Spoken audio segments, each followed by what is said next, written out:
দেখবেন যারা মদের দোকানে মদ বিক্রি করে তারা কিন্তু মদ পান করে না, তারা মানুষকে মদ খাইয়ে মাতাল করে। ধর্ম ব্যবসায়ীরা কিন্তু ধর্মভীরু নয়, ধার্মিক নয়। ধার্মিক তারাই যারা ধর্মভীরু।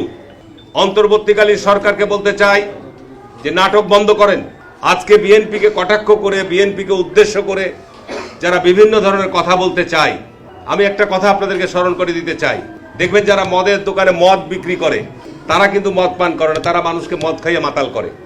ঠিক না বেঠিক বলছি কথাটা? আর ধর্ম ব্যবসায়ীরা কিন্তু ধর্মভীরু নয়, ধার্মিক নয়। ধার্মিক তারাই যারা ধর্মভীরু। একটা রাজনৈতিক দল সম্পর্কে আমরা ভালোভাবেই জানি, যখন উদ্দেশ্যমূলকভাবে বলে যে এক স্বৈরাচারকে বিদায় করে আর এক স্বৈরাচারকে নিয়ে আসবে, কাকে উদ্দেশ্য করে বলেন? এক চাঁদাবাজকে উৎখাত করে আর এক চাঁদাবাজকে, এই সমস্ত কথা যখন বলেন কাদেরকে উদ্দেশ্য করে বলেন? যখন বলে বাংলাদেশে একমাত্র তারাই এবং বাংলাদেশ সশস্ত্র বাহিনী তারাই নাকি দেশপ্রেমিক আর বাংলাদেশে অন্য সব চোর বাটপার, এই কথাগুলো বলেছিল পাকিস্তানের ৭১ সালে যুদ্ধের সময় ওই রাজনৈতিক দলটি একই কথাই বলেছিল যে পাকিস্তান সেনাবাহিনী এবং আমরা ছাড়া আর কেউ দেশপ্রেমিক নয়। একই কথা তারাই ৫০-৫৩ বছর পর একই কথা তারা বলছে। কি কথাগুলো ঠিক না বেঠিক বলছি? আজকে বাংলাদেশের মধ্যে তারা নতুন করে বিভাজন তৈরির কথা বলছে, আজকে চাঁদাবাজির কথা বলছে বা দখলের কথা বলছে। আমি আপনাদেরকে যদি তথ্য চান, এখানে সাংবাদিক ভাইরা রয়েছেন, বাংলাদেশের বিভিন্ন জায়গায় যাবেন, তাদের যেখানে যেরকম অবস্থান আছে তারাও এই সব অপকর্মের সাথে জড়িত। আরে আমরা তো বাংলাদেশ জাতীয়তাবাদী দল, আজকে যারা এই সমস্ত কর্মের সাথে জড়িত, আমাদের পার্টির অ্যাক্টিং চেয়ারম্যান সুস্পষ্টভাবে আজকে বিএনপির হাজার হাজার নেতা কর্মীকে শুধু বহিষ্কার নয়, তাদের বিভিন্ন দলের পদও তাদের স্থগিত করা হয়েছে। কি কথাটা ঠিক না বেঠিক বলছি? সুতরাং আমরা দীর্ঘ ১৫-১৬ বছর যাবত মাঠে রয়েছি। আমার বাড়ি, আমার জমি দখল করেছে, আমার সম্পদ দখল করেছে, আমার আপনার উপর মিথ্যা মামলা দিয়েছে। এরপরও বলবো জাতীয়তাবাদী দল অত্যন্ত ধৈর্য এবং সহনশীলতার সাথে এই পরিস্থিতির মোকাবেলা আমরা করেছি। এটা ধন্যবাদ দিতে হবে জাতীয়তাবাদী দলের তৃণমূল পর্যায়ের সকল নেতাকর্মীকে। এত বড় একটা বিপর্যয়ের পর যেভাবে আমরা এই জনবিস্ফোরণকে আমরা নিয়ন্ত্রণ করেছি, এটি চারটিখানি কথা নয়। সুতরাং আজকে যারা এই বিভিন্ন রকমভাবে বিএনপিকে কটাক্ষ করে প্রতিপক্ষ বানিয়ে কথা বলতে চাই, তাদের উদ্দেশ্যে শুধু এটুকু বলতে চাই যে আমি তাদের নাম ধরে আমি কথা বলতে চাই না। তাদের অবস্থান জুলাইয়ের আগে কোথায় ছিল? জুলাইয়ের আগে তারা একটা মামলার কোনো শিকার হয়েছে? আজকে নতুন রাজনৈতিক প্ল্যাটফর্ম তৈরি করছে, কোনো অসুবিধা নেই, আমরা স্বাগত জানাচ্ছি।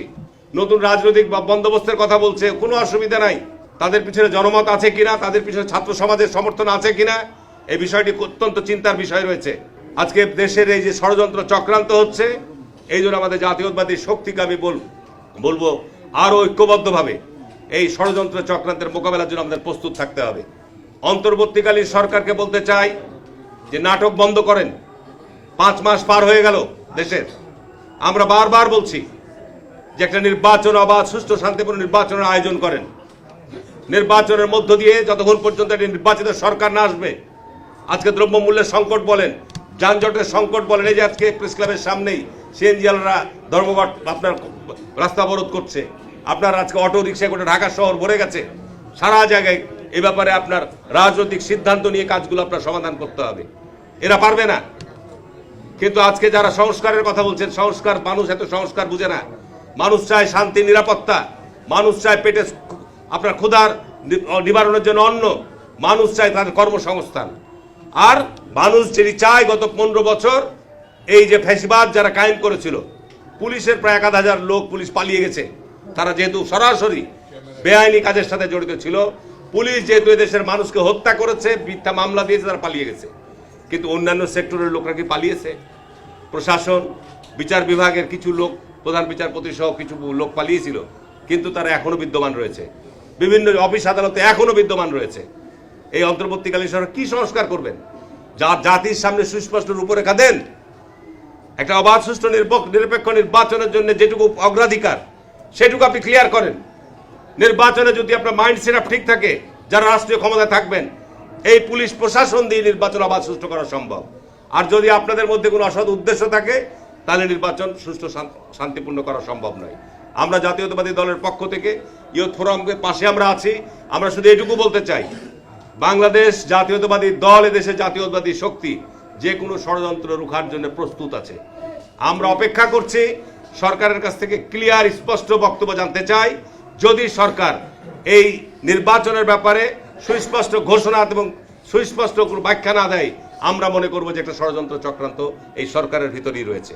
সুতরাং আমরাও কিন্তু সুস্পষ্টভাবে এটা মোকাবেলা করার জন্য রাস্তায় নামতে বাধ্য। আমরা সমর্থন দিচ্ছি, আমরা সহযোগিতা দিচ্ছি, তার অর্থ এই নয় যে আপনি দীর্ঘসূত্রিতা করবেন।